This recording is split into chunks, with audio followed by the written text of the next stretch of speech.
1994년 미국 텍사스주 샌안토니오의 한 동네에는 베벌리 하이드라는 한 싱글맘이 살고 있었어요. 이 베벌리한테는 자식들이 3명 있었는데요. 첫째랑 둘째는 이혼한 전 남편 사이에서 나온 자식들이고요. 막내는 베벌리가 이혼을 하고 나서 시간이 한참 지나서 잠깐 어떤 남자랑 만났다가 헤어진 적이 있는데 그 사이에서 나온 늦둥이 자식이에요. 그래서 자식들이랑 같이 살다가 시간이 지나면서 첫째, 둘째는 다 커서 독립을 했고 집에는 베벌리랑 13살짜리 막내 아들 니콜라스 바클레이 이렇게 단 둘이서만 살게 됐죠. 근데 이 니콜라스가 처음에 딱 보면은 그냥 그 나이 또래 애들처럼 되게 귀엽게 생겼어요. 이 약간 벌어진 앞니가 특징이었고 친구들에 비해서 체구가 조금 작았는데 그래서 그런지 유독 더 애기 같고 좀 순한 것 같다? 겉모습만 보고서는 왠지 그런 느낌이었는데요. 근데 사실 니콜라스는 엄마 베벌리의 속을 아주 무시하게 썩이는 아들이었어요. 한 기사에 따르면 니콜라스가 아주 어렸을 때부터 주의력 결핍 장애를 앓고 있었다고 하는데요.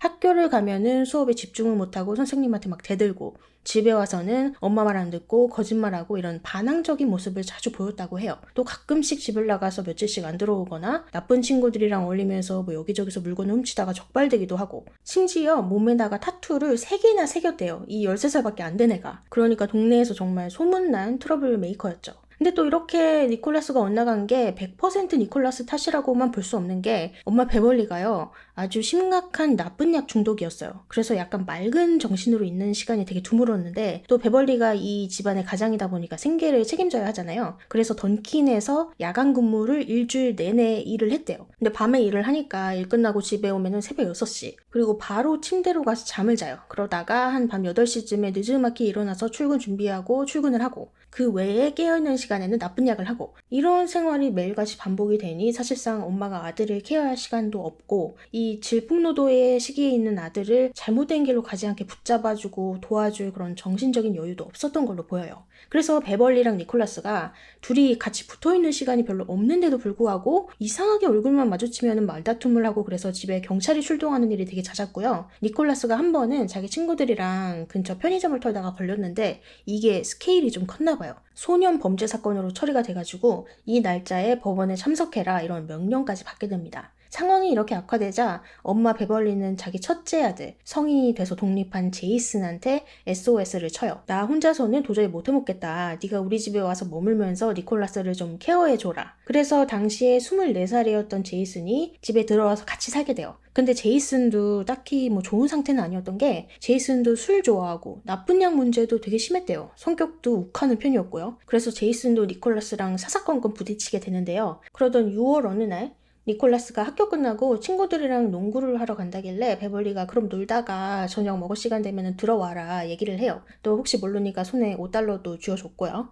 그래서 니콜라스가 한참 농구를 하다가 어둑어둑해지니까 이제 친구 엄마들이 하나둘씩 애들을 데리러 오기 시작해요. 제임스야 너 좋아하는 치킨 누들 수프 끓여놨다. 타일러야 와서 맥앤치즈 한 사발 해라 막 그러면서 다 떠나고 마지막으로 니콜라스만 남은 거죠. 참고로 여기서 집까지는 걸어서 30분 정도 걸리는 거리였어요. 근데 밤에 혼자 걸으면 좀 위험하고 무섭잖아요. 그래서 니콜라스가 근처에 공중전화 부스로 가서 집에다가 전화를 걸어요. 조금 신호음이 울리더니 형 제이슨이 여보세요? 뭐 이러고 받길래 니콜라스가 형 나 여기 농구장인데 형이 차 타고 나 좀 데리러 와주라 이렇게 부탁을 해요. 근데 제이슨이 단칼에 거절을 합니다. 너는 하필 전화를 걸어도 엄마가 자고 있는 시간에 거냐고. 자기 지금 차 끌고 못 나간다고. 차 시동 거는 소리에 엄마 깨면 어떡해 막 이러면서 그냥 집까지 걸어와 하면서 전화를 끊어버려요. 근데 이땐 제이슨도 몰랐죠. 이 전화가 니콜라스와의 마지막 통화가 될 거라는 걸.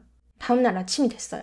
엄마 베벌리가 일을 마치고 집에 돌아왔는데 니콜라스가 보이지를 않았어요. 제이슨한테 물어보니까 간밤에도 안 들어왔대요. 그래서 베벌리가 얘가 또 집을 나갔나 보네. 또 시작이네. 이러고 그냥 대수롭지 않게 생각했어요. 왜냐하면 공교롭게도 바로 다음 날이 니콜라스의 법원 출석일이었거든요. 그래서 베벌리가 니콜라스가 법원을 가기 싫어서 집을 또 나간 거라고 생각을 한 거예요. 근데 이틀 3일이 지났는데도 니콜라스가 계속 집을 안 들어와요. 그래서 베벌리가 그제서야 좀 이상하다고 생각했는지 경찰에 신고를 합니다. 근데 신고를 받은 경찰 쪽에서도 이 가족의 그간 히스토리를 다 알잖아요. 엄마는 나쁜 약 중독자고 어린아들은 비행청소년이고 둘이 허구한날 싸우대고 뭐 이 속사정을 알기 때문에 경찰들도 니콜라스가 실종이 아니라 스스로 집을 나간 것 같다라고 보고 적극적으로 니콜라스를 찾아볼 생각을 하지 않았어요. 그렇게 니콜라스가 실종이 된 지 한 달, 두 달이 지나면서 베벌리랑 아들 제이슨 사이에도 금이 가기 시작합니다. 둘 다 더 독한 약의 세계에 빠져들고요. 날이 갈수록 서로한테 언성을 높이고 싸우고 경찰서에 신고를 해대가지고 한 달에 두세 번씩은 꼭 경찰이 출동해서 사태를 진정시켜야 끝이 나는 지경에까지 이르게 돼요.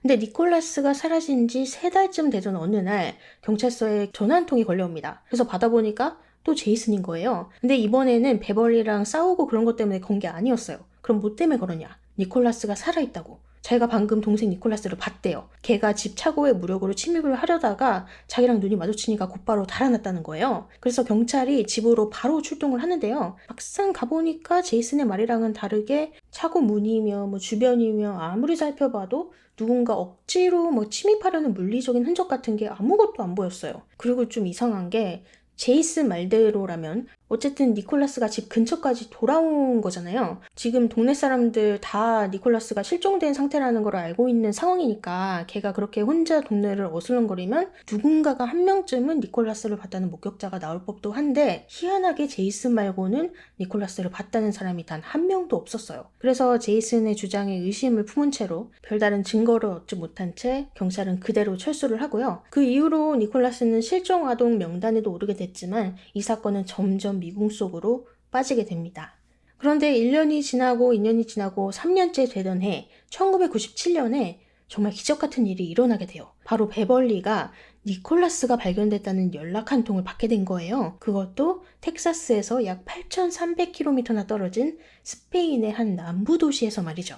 자, 1997년 9월 어느 날 스페인 남부의 리나레스라는 작은 도시를 순찰하고 있던 경찰이 길을 잃은 듯한 한 10대 중반의 청소년을 발견을 해요. 그래서 경찰서로 데려와서 이것저것 질문을 했죠. 이름이 뭐니? 집은 어디니? 부모님은 어디 계시니? 근데 얘가 아무 말도 안 하는 거예요. 몇 시간을 그냥 침묵을 하길래 일단 두고서 상태를 지켜보자 결정을 했어요. 다행히 시간이 좀 지나니까 그 남자애가 조금씩 말을 하기 시작했는데 처음 한다는 말이 나는 스페인 사람이 아니다. 미국 사람인데 집을 나왔다. 이러는 거예요. 그래서 경찰들이 야 이거 단순한 가출 사건이 아닐 수도 있겠다 해서 얘기를 좀 더 들어봅니다. 그 소년은 자신의 이름이 니콜라스 바클레이라고 말했어요. 3년 전 어느 날 13살의 나는 친구들이랑 농구 게임을 하고 있었고 게임이 끝나고 집에 가려는데 갑자기 뒤에서 어떤 남자들이 다가와서 내 머리에 뭔가를 씌웠다. 그 즉시 정신을 잃었는데 깨어나 보니 미국이 아닌 다른 곳이더라. 그리고 주변에는 나 말고도 나랑 나이가 비슷한 애들이 좀 있었다. 우리는 그날 이후부터 여러 도시들, 여러 나라들을 돌아다니면서 이상한 세뇌 같은 걸 받았다. 그들은 내 눈에 뭔가를 주입했고 우리는 엄청 큰 헤드폰을 끼고서 하루 종일 그 헤드폰 속에서 나오는 말을 들어야 했다. 너는 더 이상 과거의 네가 아니다. 너의 아이덴티티를 지워라. 뭐 이런 내용이 반복해서 흘러나왔고 또 각자 쓰던 언어 대신 프랑스어만 쓰고 배우도록 강요를 받았다. 근데 어느 날 자기들을 감시하던 감시원이 잠깐 자리를 비운 순간이 있었대요. 그래서 그 틈을 놓치지 않고 빠져나와서 진짜 죽기 살기로 앞만 보고 달린 결과 정말 기적처럼 그곳을 탈출할 수가 있었고 한참이 지나서야 내가 이 스페인에 와 있다는 걸 깨달았다고 얘기를 해주는 거예요. 이 얘기를 들은 스페인 경찰은 국제 실종아동 데이터베이스를 통해서 실제로 미국에서 3년 전에 실종된 니콜라스 바클레이라는 아이가 있다는 사실을 확인을 해요. 그래서 이거를 미국에 전달하고 또 미국 당국 측에서도 니콜라스의 엄마인 베벌리한테 연락을 취합니다. 지금 스페인에서 니콜라스로 추정되는 소년을 발견했다. 정말 니콜라스가 맞는지는 확인이 필요하다. 그래서 베벌리의 첫째 딸 캐리가 바로 비행기를 타고 스페인으로 날아갔어요. 참고로 이거는 정말 국제적인 범죄 조직이 연관되어 있을 수도 있는 큰 사건이었기 때문에 이때 미국 대사관 직원들 또 FBI 요원도 캐시랑 같이 동행을 했다고 해요. 그리고 경찰들과 함께 자신을 기다리고 있던 니콜라스 추정 소년을 만나게 됐는데요. 말이 필요 없이 바로 알 수가 있었어요. 그 남자애가 3년 전에 사라진 자기 동생 니콜라스라는 걸요. 자, 그러면 이제 16살이 된 니콜라스의 사진을 보여드릴게요. 여러분 생각은 어떠세요? 니콜라스가 어릴 때 그 모습 그대로 자란 것 같은가요? 그러면 이번에는 어릴 때 사진이랑 비교를 해볼게요. 어떠신가요? 캐리가 처음 이 16살 버전의 니콜라스를 봤을 때 솔직히 말하면 얼굴이 조금 변했다고 생각을 했어요. 왜냐하면 니콜라스가 원래 내추럴 금발에다가 푸른 눈을 가지고 있던 애였거든요. 근데 지금은 머리도 갈색으로 얼룩덜룩하고 제일 중요한 눈동자색도 파란색이 아니라 갈색으로 바뀌어 있는 거예요. 그래서 캐리가 아니 커가면서 눈동자색이 바뀔 수가 있나? 그리고 둘이서 영어로 얘기를 나누는데 니콜라스가 텍사스 출신이잖아요. 그 지역만의 억양 사투리가 또 있단 말이죠. 근데 그게 3년 만에 다 사라지고 좀 듣도 보도 못한 생소한 억양이 생겼어요. 캐리가 들어보니까. 근데 그렇다고 해서 미국 다른 주 억양도 아닌 것 같아요. 뭐 뭔진 모르겠지만 아무튼 미국식 악센트를 잃어버린 느낌. 근데 니콜라스가 그랬잖아요. 그 이상한 사람들이 자기 눈에다가 뭔가를 넣었고 프랑스어만 사용하도록 요구받았다. 또 아이덴티티를 숨기기 위해서 머리 염색을 주기적으로 시켰대요. 그 말을 들으니까 이렇게 외모가 달라진 게 또 이해가 가긴 하는 거예요. 왜냐하면 경찰 쪽에서도 이놈들이 국제적으로 움직이는 아주 악질 조직일 수도 있어서 피해자한테 상식적으로 이해하기 힘든 행동을 강요했을 수도 있다. 뭐 이렇게 얘기를 했거든요. 그리고 생각해보면은 니콜라스는 지난 3년 동안 캐리가 진짜 상상도 못할 힘든 일들을 겪은 거잖아요. 보통 이런 것들을 이겨내고 나면 얼굴이 많이 상한다고 하죠. 그래서 니콜라스가 사실 자기도 얼굴이 변한 게 좀 신경 쓰인 모양인지 처음 만났을 때부터 얼굴을 꽁꽁 싸매고 나오긴 했어요. 선글라스에다가 모자를 푹 눌러 쓰고 목 주변에는 스카프까지 두른 상태로 말이죠. 그래서 솔직히 얼굴만 보고는 예전의 니콜라스랑 완전히 똑같다고 하기는 어려웠지만 캐리가 결국 동생이 맞다고 확신하게 된 결정적인 이유가 또 있었어요. 바로 니콜라스만의 특징인 그 살짝 벌어진 앞니, 그리고 어릴 때 새겼던 타투 3개, 그 흔적들이 그대로 남아있었거든요. 그래서 캐리가 내 동생 니콜라스가 맞다 이렇게 컨펌을 하고요. 니콜라스는 자기 이름이 새겨진 미국 여권을 특급으로 바로 발급받고 그 다음날 누나 캐리랑 같이 미국으로 향하는 비행기에 오르게 됩니다.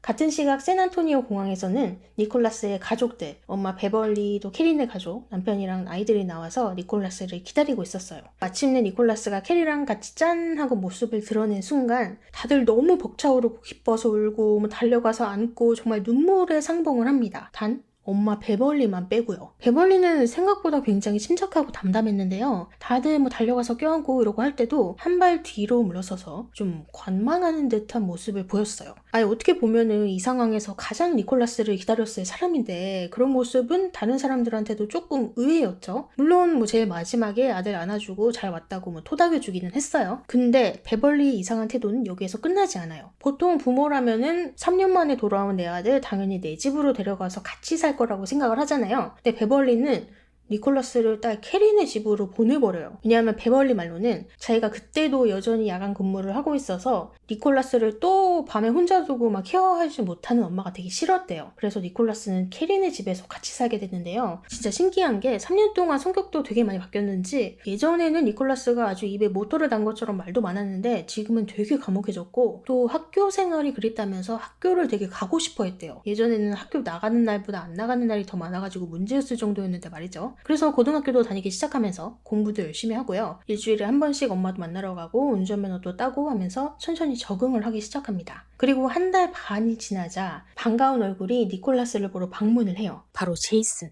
사실 제이슨이 니콜라스가 입국하는 날에 공항에 안 왔었어요. 한 기사에 따르면은 니콜라스가 그렇게 실종되고 나서 제이슨이 나쁜 약에 의존하는 증세가 너무 심해져가지고 결국 재활센터에 들어가서 치료를 받으면서 되게 불안정한 시기를 보내고 있었다고 하는데요. 그러면 그 재활센터에 갇히고 뭐 그래서 못 온 거냐? 그것도 아니에요. 니콜라스가 발견되고 미국에 도착했을 즈음에는 제이슨은 이미 다 회복을 했고 일반인이 돼서 그 재활센터에서 일도 하고 있던 상태였거든요. 근데 왜 공항에도 안 오고 캐린의 집에도 한 달 반이 지나서야 모습을 드러낸 거냐? 그 이유는 뭐 제이슨만이 알겠지만 여러 감정이 있을 수가 있겠죠. 3년 전에 자기가 니콜라스한테 걸어서 집에 오라는 그 말만 안 했어도 어쩌면 니콜라스는 사라지지 않을 수도 있었으니까 뭐 그거에 대한 죄책감도 있을 것 같고요. 아무튼 한 달 반 만에 둘이서 이제 상봉을 했어요. 근데 또 여기서 제이슨의 태도가 굉장히 묘해요. 남동생을 진심으로 반긴다기보다는 되게 경계의 눈빛으로 니콜라스를 머리부터 발끝까지 쫙 훑어보면서 거기 있는 동안 한 번도 니콜라스 자기 동생의 이름을 부르지 않고요. 되게 짧게 머물다가 갔는데 떠나기 전에 니콜라스한테 이런 말을 남겨요. 굿럭, 잘해봐, 행운을 빌어. 그리고 다시는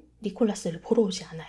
한편 그런 제이슨이랑은 정반대로 이 니콜라스를 엄청나게 만나보고 싶어하는 사람들이 있었어요. 바로 미국 언론들. 아무래도 3년 전에 실종됐던 애가 스페인에서 살아서 발견됐다는 것 자체가 엄청난 뉴스였다 보니까 온갖 방송사 프로그램에서 이 니콜라스를 인터뷰를 하고 싶어서 막 안달이 난 상태였는데요. 그 중에 한 뉴스 프로그램 제작진도 이 니콜라스 사건 관련해서 자기들도 영상을 좀 만들고 싶은 거예요. 그래서 샌안토니오에서 사립탐정으로 활동하고 있던 찰리 파커라는 사람을 개인적으로 고용을 해요. 우리가 니콜라스 사건을 취재하려고 하는데 좀 도와달라. 그래서 며칠 뒤에 찰리랑 프로그램 스태프들, 카메라맨 이렇게 해서 니콜라스가 살고 있는 캐시네 집을 수소문해서 막 찾아가는데 캐시가 자기들을 보자마자 죄송한데 우리는 인터뷰 같은 거 안 한다고 하면서 바로 앞에서 문전박대를 때려버리는 거예요. 근데 다행히 니콜라스가 괜찮다고 자기가 하겠다고 막 나서준 덕분에 집안 거실에서 인터뷰가 진행이 됐어요. 니콜라스는 굉장히 차분한 태도로 그간의 이야기들을 덤덤하게 털어놓기 시작했는데요. 찰리가 얘기를 쭉 듣다가 문득 좀 신기하다고 생각이 든 게 지금 니콜라스가 겪었던 일들이 어른들이 들어도 되게 충격적인 일이잖아요. 이 내용 자체가. 참 어린 나이에 저런 일을 겪었으니까 트라우마가 상당하겠다 싶었는데 니콜라스는 그런 극심한 트라우마를 경험한 사람치고 인터뷰 내내 너무 침착했대요. 그래서 찰리가 쟤는 좀 특이한 케이스다 이렇게 생각을 하면서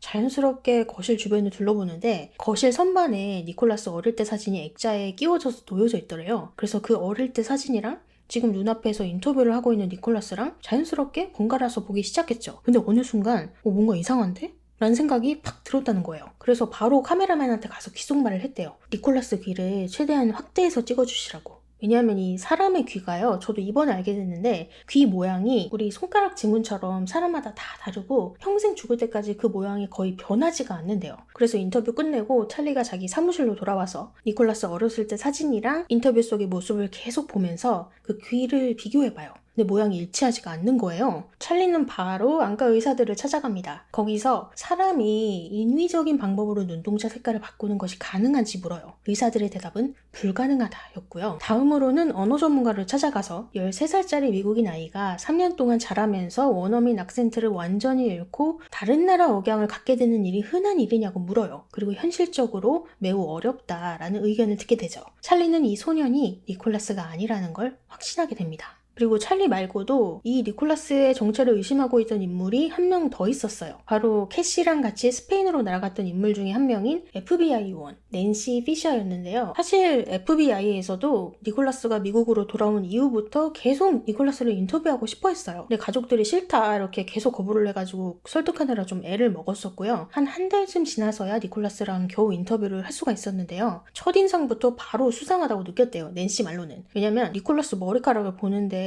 겉으로 보기에는 금발이긴 한데 가까이서 뿌리를 보니까 짙은 갈색 머리가 자라나고 있는 거예요. 그래서 저거는 100% 염색이다. 얘는 블론디가 아니다 생각을 했고 인터뷰를 끝나고 나서 이제 트라우마 치료가 필요하다는 명목으로 니콜라스를 언어 전문가한테 데려가요. 거기서 전문가가 문법, 문장 구조, 발음 이런 거를 분석한 결과 이 소녀는 미국인 네이티브의 특징이 보이지 않는다. 가장 가능성이 높은 거는 프랑스 사람 혹은 스페인 사람이다. 이런 결론을 내려줍니다. 근데 사실 이런 거 다 차치하고 니콜라스가 정말 베벌리의 자식이 맞는지 알 수 있는 방법 중에는 DNA 테스트만큼 정확한 게 없겠죠. 그래서 낸시가 니콜라스랑 베벌리한테 요청을 해요. DNA 검사를 위해서 혈액 샘플을 부탁드린다. 근데 니콜라스가 병원까지 잘 따라와 놓고 막상 체열을 하려고 하니까 막판에 거부를 해버리는 거예요. 이걸 보고 낸시는 확신에 가까운 생각을 해요. 진짜 얘가 니콜라스가 맞다면 이거를 거부할 이유가 없다. 그때부터 낸시는 이 소년이 지금 니콜라스를 사칭하고 있을 가능성이 매우 높다고 봤어요. 또 이 무렵에는 낸시가 사립탐정 찰리를 통해서도 여러 정보들을 서로 공유하고 있었기도 하고요. 근데 낸시가 이 시점에서 이해가 안 가는 게 두 가지 있었어요. 하나는 니콜라스야 가짜인 걸 들킬까봐 혈액 채취를 거부한 게 이해가 가는데 문제는 엄마 베벌리도 거부를 했다는 거예요. 낸시에 따르면 베벌리가 어디서 감히 내 아들을 의심하냐고 하면서 안 한다고 막 바닥에 들어놓고 버티기에 들어가고 했대요. 그래서 대체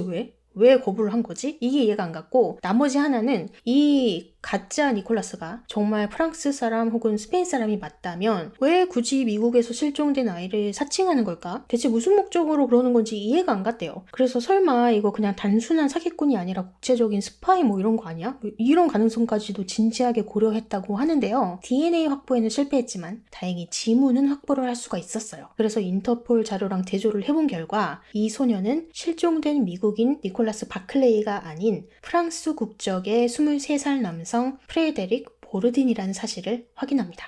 프레데릭의 어린 시절은 한마디로 표현하자면 악몽과도 같았어요. 엄마는 아들보다 자신의 삶, 자신의 연애 이런 게 더 중요했던 사람이었어서 프레데릭을 그냥 방치하다시피 했어요. 그래서 어렸을 때부터 자기 친아빠가 누군지도 모르는 상태로 자라났고요. 결국 할머니 손에 맡겨졌는데 할머니도 프레데릭이 10대가 되니까 시설에다가 그냥 맡겨버렸대요. 프레데릭의 인터뷰에 따르면 그런 본인의 인생이 너무 구질구질하고 싫었다고 합니다. 그래서 이때부터 시설을 탈출해서 다른 사람인 척하면서 살아가기 시작해요. 프랑스뿐만 아니라 근처에 벨기에, 독일, 영국 뭐 이런 나라들을 오가면서 주로 고아인 척 아니면 가출 청소년인 척을 해서 청소년 쉼터나 사회복지시설에 들어갔다가 들키면 다른 곳에 가서 또 사칭을 한 다음 그 지역 쉼터에 들어가고 뭐 이런 거를 반복을 했는데요. 여기서 포인트는 프레데릭이 이미 성인이 됐는데도 10대 중반의 소년 행세를 하면서 살아갔다는 거예요. 이 프레데릭이 그 나이 또래 20대 초반치고는 체구가 좀 작았어가지고 아무도 의심을 안 했대요. 이 사람이 10대 청소년이 아니라는 걸. 근데 이런 생활도 계속 반복되다 보니까 흔적이 남기 시작하죠. 길거리를 어슬렁거리다가 경찰한테 발견돼가지고 신원 확인 과정에서 지문을 찍는 일도 많아졌고 또 복지시설들 쪽에서도 프레데릭의 이름이 잘 알려지게 됐어요. 얘 조심해라, 다른 사람 사칭하는 사기범이다. 그래서 이번에는 스페인 남부의 작은 도시인 리나리스로 향합니다. 그리고 늘 그랬던 것처럼 길거리를 돌아다니다가 경찰의 눈에 띄어서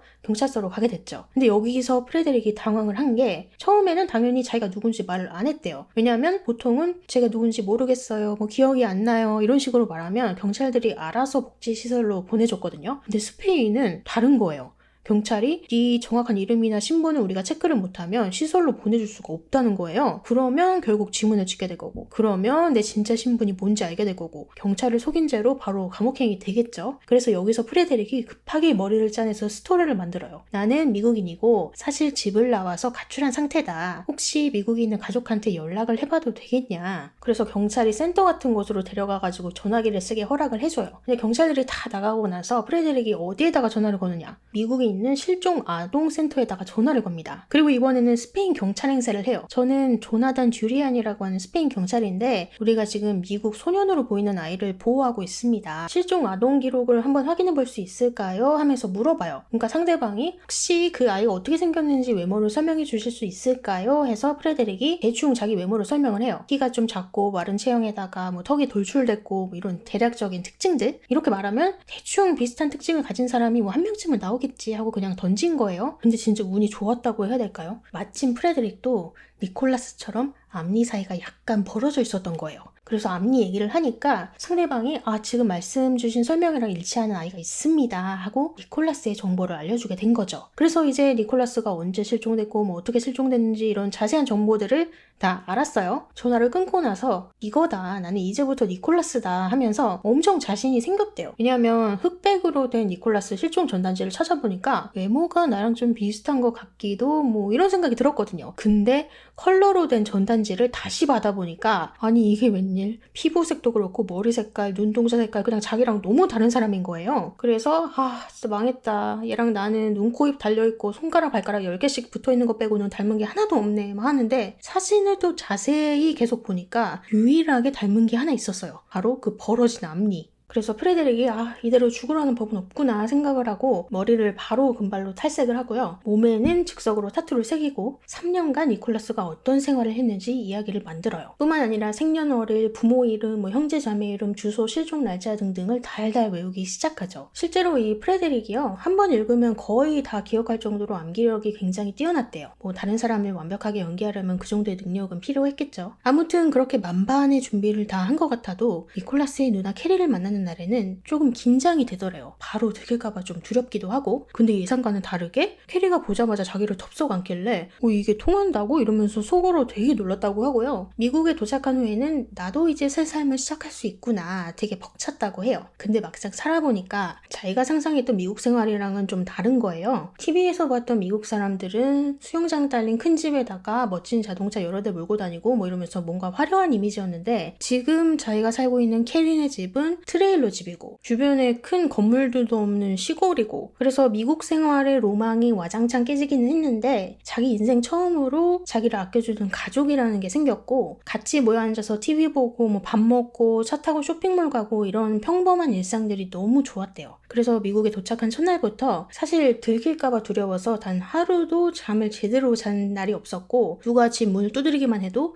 드디어 경찰이 잡으러 왔나 보다 하면서 겁을 먹었지만 그럼에도 불구하고 도망칠 생각은 전혀 없었고 자기가 니콜라스가 아니라고 밝히고 싶지도 않았다고 합니다. 왜냐면 평범한 가족 구성원의 한 명으로 살아가는 그 삶 자체를 포기하고 싶지 않았기 때문이죠. 그렇게 프레드릭은 미국에 온 지 약 5개월 만에 체포 및 기소가 돼서 미국에서 약 6년형을 선고받았고요. 복역 후에는 프랑스로 추방이 됐어요. 근데 프랑스로 쫓겨난 뒤에도 딴 사람들의 신분을 또 사칭하고 다녀가지고 여러 차례 감옥에도 들락날락거리고 했었대요. 그래도 현재는 자신의 가족을 꾸려서 마음 잡고 열심히 살고 있는 것 같습니다. 그렇게 세상을 떠들썩하게 만들었던 이 신분 사기꾼 프레드릭 사건은 가짜로 밝혀지고 뭐 본인 나라로 추방을 당하는 엔딩으로 끝이 났지만 이 사건은 아직 찝찝함이 남아있어요. 왜냐면 진짜 니콜라스의 행방은 아직까지도 밝혀지지 않았기 때문이죠. 특히나 이 니콜라스 가족들에 대해서도 미국 네티즌들이 되게 쎄하다 이러면서 여론이 좀 안 좋은 게 사실 프레드릭이 가짜로 의심받았던 가장 큰 이유가 뭐예요? 바로 외모 때문이었잖아요. 물론 사람은 성장하면서 얼굴이 변할 수 있어요. 특히나 서양인한테는 마의 16세라는 그 유명한 시기도 있죠. 근데 역변을 한다고 해도 원래 금발머리였던 애가 갈색이 되고 뭐 푸른 눈동자가 갈색이 되지는 않잖아요. 심지어 이 어린 니콜라스를 한 번도 본 적 없던 FBI 요원 낸시나 사립탐정 찰리도 프레드릭을 옆에서 몇 시간씩 지켜보고 딱 의심을 했어요. 얘는 진짜 니콜라스가 아니다. 근데 정말 가족들이 프레드릭이 가짜라는 걸 몰랐을까요? 특히나 엄마 베벌리는 10몇 년 동안 지지고 볶고 부대끼면서 같이 살아왔는데 사실 낸시랑 찰리가 각자 독립적으로 뭐 언어학자도 만나보고 안과의사도 만나보고 하면서 진짜 니콜라스가 아니다라는 결과를 받아보고 난 후에 엄마인 베벌리에게 조심스럽게 연락을 했었어요. 이런 말씀드리기 유감이지만 이러이러한 테스트 결과 그 아이는 니콜라스가 아닐 가능성이 높습니다. 근데 베벌리가 아니 이보세요. 다른 사람이면 몰라도 제가 엄마인데 제 애를 제가 모르겠어요? 걔는 3년 전에 잃어버렸던 제 아들 니콜라스가 맞아요. 막 이러면서 내가 맞다는데 왜 자꾸 아니라고 하냐고 계속 주장을 굽히지를 않았대요. 그래서 사람들이 베벌리가 왜 저렇게 과민 반응을 하는 거야? 왜 저래? 뭐 이런 반응들이 막 쌓이기 시작해요. 그래서 여기서 유명한 음모론이 하나 등장을 합니다. 뭐냐면 가족들은 처음부터 프레드릭이 가짜인 거를 알고 있었고 진짜 니콜라스한테도 무슨 일이 있었는지도 알고 있었던 게 아닐까. 그리고 일부 사람들은 여기에서 더 나아가서 니콜라스가 이미 사망했고 가족들이 여기에 연관되어 있기 때문에 이 사실을 숨기고자 프레드릭을 받아들인 게 아니냐라는 주장까지 하게 됩니다. 특히나 니콜라스의 형 제이슨이 가장 수상하다 뭐 이런 의견들이 많았어요. 왜냐하면 니콜라스랑 마지막으로 전화통화를 했다고 주장했던 사람이기도 하고 니콜라스를 찾았다는데 바로 보러 안 오고 뭐 여러 의심스러운 행동들이 많았죠. 하지만 이런 제이슨은 1998년에 나쁜 약 때문에 사망을 하게 됐어요. 그래서 혹시나 나중에 뭐가 나와도 뭐 추가 조사나 재신문은 불가능한 상황이 돼버렸죠. 그래서 현재까지 공식 결론은 이거예요. 가족을 의심할 만한 정황은 있었지만 그들이 니콜라스 실종과 관련되어 있다는 범죄 증거는 발견되지 않았다. 과연 니콜라스는 정말 실종이 된 걸까요? 아니면 니콜라스의 실종에는 우리가 모르는 뭔가가 숨겨져 있는 걸까요? 오늘의 사건 이야기는 이렇게 마치도록 하겠고요. 오늘 영상 어떻게 들으셨는지 의견도 많이 남겨주시고 저는 다음 이야기로 돌아오도록 하겠습니다.